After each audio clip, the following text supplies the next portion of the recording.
मित्रांनो, जय महाराष्ट्र. धाराशिव जिल्ह्यातून सर्वात मोठी बातमी पुढे आली आहे. धाराशिवमध्ये शिंदेगडाला सर्वात मोठा धक्का. 10-1 ने पराभव करत ठाकरेंच्या शिलेदारांनी चारली धूळ.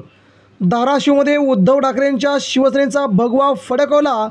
तानाजी सावंत यांच्या बालेकिल्ल्यात उद्धव ठाकरेंच्या शिवसेनेला सर्वात मोठं यश.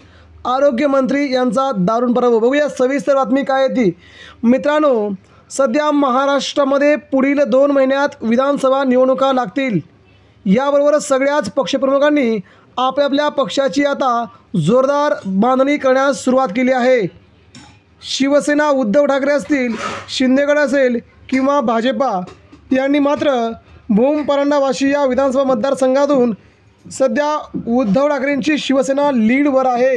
याचंच सध्या सर्वात मोठे उदाहरण म्हणजे भूम तालुक्यातील सर्वात मोठी समजली जाणाऱ्या पात्रूड ग्रामपंचायतच्या सरपंचपदी शिवसेना उद्धव ठाकरे पक्षाच्या सिद्धी बोराडे यांची निवड झाली आहे. या निवडणुकीमध्ये महाविकास आघाडी पॅनलने महायुतीचा 10-1 ने धूळ चारून दणदणीत विजय संपादित केला आहे.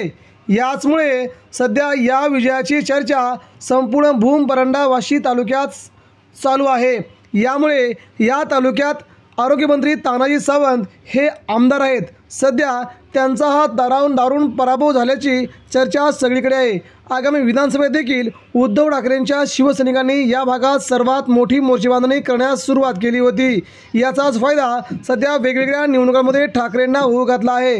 मित्रांनो, आपणास काय वाटतंय? भूम परांडा वाशी या मतदारसंघामध्ये उद्धव ठाकरे शिवसेना जिंकेल का की तानाजी सावंत जिंकतील? प्रतिक्रिया द्या.